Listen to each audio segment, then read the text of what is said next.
Assalamualaikum warahmatullahi wabarakatuh. Saya Akmal Arif bin Ahmad, nombor metrik 2013615505, dan untuk tugasan subjek SMB 41003 saya akan menerangkan tentang topik 3, iaitu kesantunan dan laras bahasa. Secara umumnya, kesantunan bahasa merujuk pada bahasa yang baik, sopan, beradab, memancarkan pribadi mulia dan menunjukkan penghormatan kepada pihak yang menjadi teman bicara kita. Kesantunan berbahasa telah muncul sebagai suatu bidang pengkajian yang menarik dalam bidang sosiolinguistik. Kesantunan dalam konteks yang lebih luas tidak merujuk pada kesantunan berbahasa semata-mata, tetapi merujuk kepada aspek bukan verbal seperti tingkah laku, mimik muka dan nada suara. Selain itu, terdapat juga pandangan beberapa tokoh mengenai kesantunan berbahasa. Antaranya ialah Khalifah Abdul Malik Marwan yang mengatakan semulia-mulia manusia adalah orang yang mempunyai adab dan merendah diri ketika berkedudukan tinggi, memaafkan orang lain ketika berdaya membalas, dan bersikap adil ketika kuat. Hal ini bertepatan dengan pendapat Awang Sarian, iaitu kesopanan sebagai penggunaan bahasa yang baik, sopan, beradab, memancarkan pribadi mulia dan menunjukkan penghormatan kepada pihak yang menjadi teman bicara kita. Hal ini bermaksud kesantunan merupakan perilaku yang ditetapkan dan disepakati bersama oleh sesuatu masyarakat tertentu sehingga menjadi prasyarat bermasyarakat. Sifat ini akan melibatkan dua pihak yang berkomunikasi dalam sebarang keadaan, asalkan wujudnya nilai kesopanan dalam berbahasa, tingkah laku dan akhlak seseorang dalam pergaulan. Dan untuk poin yang seterusnya, saya menyerahkan kepada ahli kumpulan saya untuk membentangkan huraian mereka. Sambungan untuk topik kesantunan bahasa dan laras bahasa. Bagi poin pertama ialah gaya bahasa dan laras bahasa. Saya Aisyah Nadira binti Muhammad Rafi, nombor 2013615004 akan membentangkan tentang gaya bahasa dan laras bahasa. Gaya bahasa menurut kata cendekiawan Siti Hajjah Abdul Aziz merujuk kepada pemilihan kata, frasa dan ayat yang digunakan oleh pengarang bagi menyampaikan jalan ceritanya. Gaya bahasa bukanlah apa yang ditulis oleh pengarang sahaja, tetapi bagaimana pengarang menyampaikannya melalui lisan dan juga penulisan. Okey, basic gaya bahasa yang perlu ditekankan ialah kejelasan, elakkan klise, penggunaan kiasan dan juga elakkan pengulangan. Ini adalah untuk mengelakkan pendengar daripada menjadi bosan dan juga hilang minat daripada membaca. Contoh penggunaan kiasan ialah bak, umpama, bagai dan sebagainya daripada kata metafora. Contoh penggunaan metafora ialah bagai bulan di pagari bintang, bermaksud gadis yang cantik yang tiada bandingannya. Gaya bahasa yang digunakan oleh seorang pengarang merupakan identiti dan gaya yang unik yang menunjukkan pengarang itu sendiri sehingga membezakan pengarang itu dengan pengarang yang lain.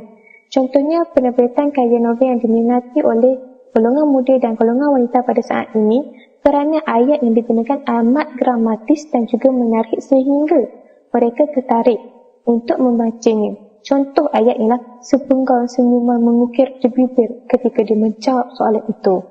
Untuk laras bahasa menurut Haliday satu variasi bahasa yang berlainan sehingga fungsi atau dengan kata yang lebih mudah laras mengikut situasi. Terdapat dua jenis laras, iaitu laras berformat dan juga laras tidak berformat. Laras berformat seperti pembacaan iklan ataupun daripada manakala laras tidak berformat seperti doa, agama dan sebagainya. Contohnya slogan, kaedah penyataan, pandingan ataupun kesan. Contohnya, cepat dapatkan naskah ini kerana nanti habis. Kalau laras doa seperti doa meminta jauhi daripada wabak. Contoh, Bismillahirrahmanirrahim. Ya Allah, Engkau jauhkanlah kami daripada wabak yang datang dan perihalakanlah kami daripada segala kejahatan yang merosakkan serta selamatkanlah kami daripada segala fitnah dan penyakit ta'un, ya Allah. Amin ya Rabbal Alamin. Sadaqallahu azim. Terima kasih daripada saya. Hai, Assalamualaikum. Nama saya Nurul Afika binti Osman, nombor matrik 2013611539. Saya ingin menerangkan tentang bahasa badan dan pemilihan kata dalam kesantunan bahasa. Bahasa badan ialah sejenis komunikasi bukan verbal di mana tingkah laku fizikal yang bertentangan dengan kata-kata. Tingkah laku di sini termasuklah ekspresi muka, postur badan, gerak, isyarat, pergerakan mata, sentuhan serta penggunaan ruang. Bahasa badan dapat membantu seseorang itu memahami apa erti sebenar maklumat yang ingin disampaikan dan membantu untuk membaca gerak-geri seseorang. Contoh mesej yang boleh dikenal pasti melalui bahasa badan ialah berpeluk tubuh yang menunjukkan sesuatu yang negatif, misalnya tidak selesa maupun bosan. Isyarat gerakan tangan sering digunakan dalam bahasa badan dan ia terbahagi kepada dua, iaitu amulets yang bermaksud isyarat tangan yang digunakan secara tersendiri untuk menyampaikan sesuatu maksud, dan yang kedua illustrated yang membawa maksud isyarat gerakan tangan yang digunakan untuk membantu dan mengukuhkan pemahaman. Sebagai contoh untuk amulet, Encik Ali mengucapkan selamat tinggal kepada kawannya dengan melambai-lambaikan tangannya.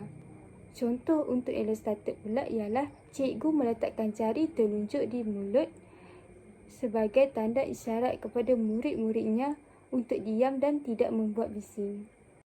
Pemilihan kata penting dalam memelihara kesantunan berbahasa yang terdiri daripada ayat sebutan, bahasa badan, intonasi dan tanda bacaan. Pemilihan kata mestilah sesuai dengan situasi dan topik. Nada yang digunakan mestilah rendah dan lembut. Bahasa Melayu mempunyai sistem sapaan dan panggilan yang tersendiri dan ia harus diberikan perhatian khusus agar ia sesuai dengan kedudukan, pangkat, umur dan keakraban hubungan. Sebagai contoh, dalam keluarga, kita akan memanggil ayah, abi, baba, abi kepada ketua keluarga.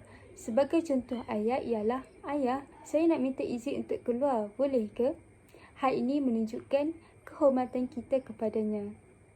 Natijahnya, bahasa badan dan pemilihan kata perlulah diberi keutamaan agar kesantunan dalam berbahasa tidak hilang ditelan zaman. Assalamualaikum, nama saya Muhammad Zafri Bizamri dari RY32, nombor matris 2013-62801. Saya akan sambung topik 3 kesantunan bahasa dan laras bahasa poin yang kelima, iaitu prosedi atau intonasi. Definisi prosedi sangat luas bergantung kepada cara ia berperanan dalam bahasa. Dalam linguistik, prosedi menjelaskan segala perkara yang berkaitan bentuk bunyi, bahasa yang dapat didengar di telinga, iaitu yang tidak dapat dijelaskan melalui simbol tulisan. Prosedi mempunyai cakupan yang lebih luas berbanding intonasi, yang analisisnya hanya tertumpu pada 3 aspek, iaitu kelangsingan, kelantangan suara dan durasi. Prosedi turut melihat perubahan kepada kepanjangan suku kata, kelantangan nada dan beberapa perkara yang berkaitan dengan struktur bunyi ujaran dan yang dilafazkan. Dalam kemahiran bertutur, keupayaan menggunakan aspek prosedi yang baik akan membantu dalam menghasilkan komunikasi yang berkesan. Bahasa dalam pertuturan melibatkan pelbagai aspek suprasegmental. Aspek suprasegmental terbahagi kepada tekanan, intonasi, mora dan jeda. Tekanan merujuk kepada bunyi kata yang diucapkan lebih lantang daripada yang lain atau pengucapan kata yang dikuatkan. Contohnya progress yang bermaksud kemajuan, iaitu kata nama, dan juga progress yang bermaksud memajukan, kata kejap. Intonasi pula merupakan keadaan turun naik bunyi atau tinggi rendah suara yang semasa bercakap. Contohnya ayat penyata atau penyampai berita mempunyai intonasi menurun pada bahagian akhir ayat. Sementara ayat tanya pula menggunakan intonasinya meninggi pada akhir ayat. Mora juga disebut panjang pendek yang merujuk kepada kadar sesuatu bunyi itu diucapkan. Konsepnya sama dengan harakat dalam bahasa Arab. Jeda disebut sebagai persendian Unsur ini digunakan untuk memisahkan elemen-elemen linguistik seperti perkataan, rangkai kata atau ayat dalam ujaran. Jeda digunakan sebagai hentian sebentar. Okey, terima kasih. Dan untuk kesimpulan apa yang telah dibincangkan oleh kami tadi ialah penggunaan aspek kesantunan ketika berkomunikasi akan memberikan beberapa implikasi, antaranya menyelahkan budaya kehidupan masyarakat Malaysia yang kaya dengan adab sopan serta halus. Selain itu, melambangkan ketinggian budi pekerti dan dipandang mulia dalam pergaulan hidup manusia. Dengan mengamalkan kesantunan berbahasa ketika berkomunikasi, kita akan digolongkan sebagai ahli masyarakat yang peramah, bertimbang rasa, berfikiran positif, mengamalkan silap toleransi, bermoral dan baik hati. Ini secara tidak langsung kita akan mengekalkan pribadi yang mulia sekaligus menonjolkan pribadi bangsa yang lemah lembut dan tinggi peradaban. Sekian, terima kasih.